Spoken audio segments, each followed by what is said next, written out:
So I've been meaning to make this video. I want to try to build out a really basic application, but the catch is I don't want to ever have to type any code. I want to use voice to text to basically command the AI to do all my work. And we'll see how far we get. If we start hitting a bunch of bugs and stuff, then it'll be a learning experience for all of us. But the thing is, I have this really basic application set up, and I will say that AI tooling works a lot better when you have a project that already exists, so it has context to build off of. If you are trying to build a project from scratch, like nothing in your project folder, it's a little bit difficult for it to get the context it needs. So I would say if you're going to try Cursor or like AI tools that run over your code base, have something in place already to really, verify how it works. So I figured let's try something a little bit interesting. I think I saw this when I was scrolling through Twitter, but let's build out a drawing board, okay, where someone can actually draw with their mouse and make pictures, and maybe we can add like a toolbar with some interesting options where we can select and change the size of our cursor, whatnot. Hopefully it's not too hard for the AI, but we will find out. And so again, I'm using Cursor. I'm not sponsored by Cursor. I just like playing around with it. But let's load up the composer. So Command-Shift-I loads up the composer. And what we want to do again is we don't want to ever write code. I want to just talk into the prompt and have it generate what I need. And so the first thing we're going to try to do is just talk to it. Can you please build out a canvas that allows me to draw a black line when I hold my mouse and drag it over that canvas? Okay, so we're going to ask a question like that. Let's just go ahead and let Cursor do its thing. Now, before you blindly accept, if you're using Cursor, what I recommend doing is read through its thought process, make sure you understand what it's trying to do. And then if you're advanced, read through the code and try to understand the code. If you can't understand the code, AI is not going to help you too much. So the first thing I'm going to do is we're going to look at the symptoms page, which brought in a drawing canvas, and it also brought in that import. So far it looks good. I'm going to accept this one, and let's move on to the next file. Okay, I'm going to zoom out a little bit, and let's look through this. Again, some of the stuff I could probably tell you if it's right or not. Other stuff I probably wouldn't be able to. So it looks like we're making a canvas ref. We're keeping track of if we're actually pressing down the mouse. Okay, that looks pretty good. When this component mounts, we basically check the canvas and the context, and then we're changing the context line cap and stroke and stuff like that. So these are just like options that we're setting up when the component mounts. Then we have a start drawing, a stop drawing. This seems pretty normal. A draw method, okay. And I guess the draw method, how's this being called? We have a draw method. Oh, on mouse move is calling draw. So from my initial looking at this, I mean, it seems okay. Let's just go ahead and save it. And then we're going to go back and see if we can draw. And it looks like we can. Now I'm going to switch this over to light mode. So sorry. All right. So now we have a canvas that we actually draw on. Uh-oh, but there's like a little bug. When I basically let go of my mouse and go somewhere else, it is like continuing the line. So let's go back over the cursor again. And I'm going to say, over here, I'm going to say, when a user lets go of the mouse and then starts drawing somewhere else, it looks like the line gets connected back to the previous point that it used to be. Can you fix this bug? So sometimes thinking about what you need to actually say to the AI, like you want to be descriptive. The best way that you can actually prompt these AIs is like, imagine you're talking to a coworker. You need to be able to talk and let someone else know exactly what you need so it can figure it out. So the first thing I would do, if you're trying to get it to fix a bug, it's probably going to apologize to you. Let's figure out, certainly I understand the issue. The problem occurs because we're not starting a new path when the user begins drawing. Okay, so basically it's saying we need to begin the new path. Let's just read the code. I want to read all this stuff. So it looks like the main change here is now that when you start drawing, it actually gets the canvas and it kind of like changes the context to begin a path at a particular point. And then as you start drawing, it's no longer like beginning the path and moving to again. It just does a line to the next point and it, fills in that line. And then when you stop drawing, it looks like it calls begin path again. I'm not sure about that one. Let's just accept it. And then we'll save it and go back and let's see. I'm going to refresh the page. Okay, so that's already fixed. All right, so now let's try to add like a slider so we can increase the width of these strokes. So I'm going to go back over here. Using ShadCN, could you please add a range slider that allows me to change the width of the stroke from 1 up to 10? All right, again, I do have ShadCN already set up, and I would say the best results are if you already have like a component system set up, it can kind of dive through and understand. And I would probably say use one that's familiar so it can actually like do its thing. All right, let's just go ahead and review this code. So basically it added a wrapper around our canvas and it added a shadow. I don't know why I did that, but I mean, whatever, just accept it.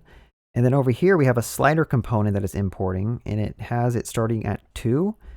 And then it uses the stroke width of that state here. That makes sense. And then somewhere there's probably a slider, and when that value changes, it updates our state here. Okay, so far, I mean, the code seems pretty good. It might have a bug, it might not. Now we have a slider component. Honestly, it just pulled in straight from Shadcn, so definitely make sure this has no import errors, because this is something that usually happens a lot, where if you look at the slider, yeah, it has an issue with the slider here. So this is where I do have to go and start writing some code. And I'm going to try to just add a slider. I don't know if that's a real component. I think it might be. Slider already exists. Would you like to overwrite it? Yes. Okay, it looks like that worked now. And then a second thing I would say is make sure your files are saved. Sometimes Cursor doesn't seem to save your files, which is problematic. So now we got a slider here. We can move it up. Wow, look at that. That's beautiful. All right, let's keep adding to it, man. We're gonna keep cooking with this because this is actually pretty cool. Now let's just try to add a color palette. So I'm gonna say on the left side of the canvas, let's just start talking. On the left side of the canvas, could you add maybe 10 preset colors that a user can click, which will change the stroke color on the canvas when they draw? Nice. Look at all these colors that have popped up. All right, let's check this out. So here's the color palette, and let's wait for the diff to show up. Don't know why this file changed. It doesn't look like it changed at all, but go over here and just double check the code, right? It's always good to double check code that you didn't write. This is just like you're doing a peer review, a code review, right? So we have this color palette, that makes sense, and we default it at black. That also makes sense, and we defaulted the context to have that color. All right, and then we have some buttons. We basically loop through all the buttons, and we display a button here that you can click, and doesn't have like an on, like if you actually clicked it. I don't know, this looks good from a quick glance. I'm gonna go here and just save this. Go back. Okay, now we have some colors here.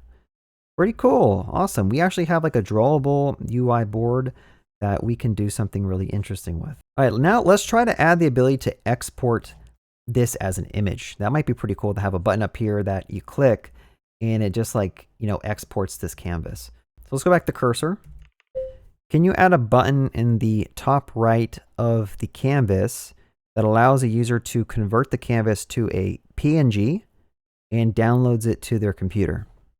All right, let's look at the drawing canvas. So basically we have a button. I'm going to find the button first. So we have a button, you click on it, it calls handle download, and that's going to get the canvas. It looks like it converts it to a data URL, makes a link, it changes the download name, and then it clicks the link. I mean, this seems fine. I'm pretty sure I've implemented this before in my career. Let's go back. Let's test it out. I'm going to do like a smiley face here. Let's make this a little bit larger. Okay. We'll do this. I'll click download PNG. Now we have a PNG drawing of our smiley face. Okay. So congratulations, you are no longer employed. What are some other cool features that we should do? We should add a button to basically clear this out. And then also notice that in dark mode, there's an issue with the text. So I'm going to go ahead and just keep it at light mode for now. But we're going to add a button for clearing. Go back to cursor. I'm going to say, could you please add a button that lets me clear the canvas? Now, granted, some of the stuff I'm doing is not too hard to implement, right? This is code that you're just going to find on Stack Overflow. You're going to paste into your project anyway, and it's going to do basically, the simple stuff that the AI is doing right now. All right, again, let's just review this code real quick. So handle clear canvas basically just clears the canvas like this. This, again, like I said, like super easy stuff. I could have implemented this myself, but at this point, I've been coding for so long, I don't want to code anymore. Okay, I'm moving on with my life. So let's click clear canvas. There we go. It is cleared out.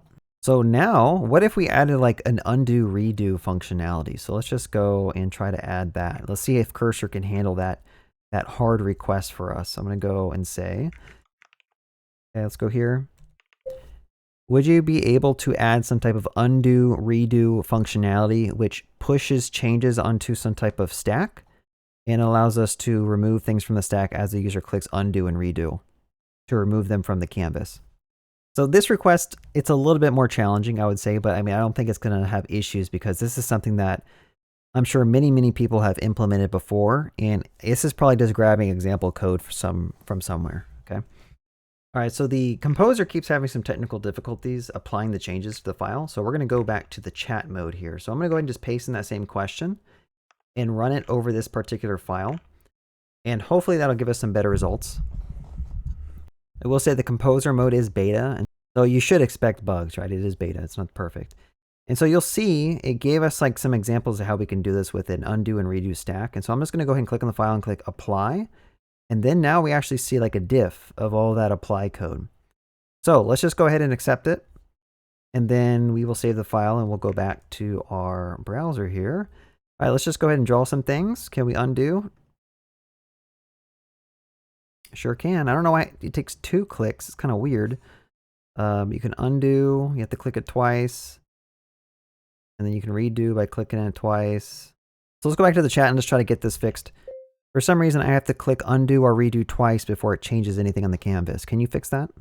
All right, so this says, you know, there's a little issue with their code. Let's just apply it, okay? And then let's look through here. It looks like there was a little issue, like an off by 1 issue. Let's just go ahead and apply this and go back.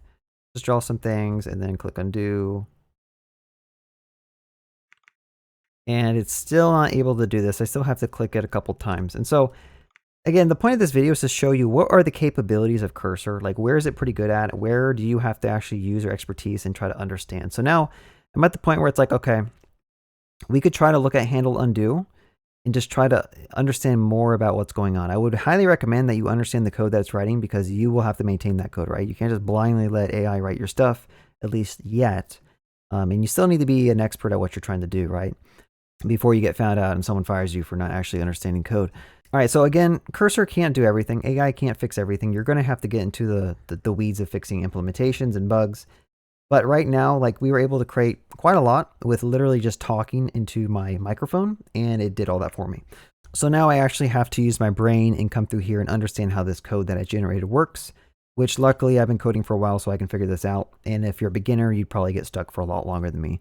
Sometimes it's better to just do it yourself because you have the context of the code.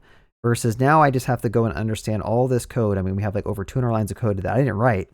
And so now I have to kind of read through this. But I mean, I know how React code looks. I understand how effects work. I understand how all this stuff works. So it's not foreign to me and I can get this working. But anyway, I hope you guys enjoyed this fun little video. Have a good day. Happy coding.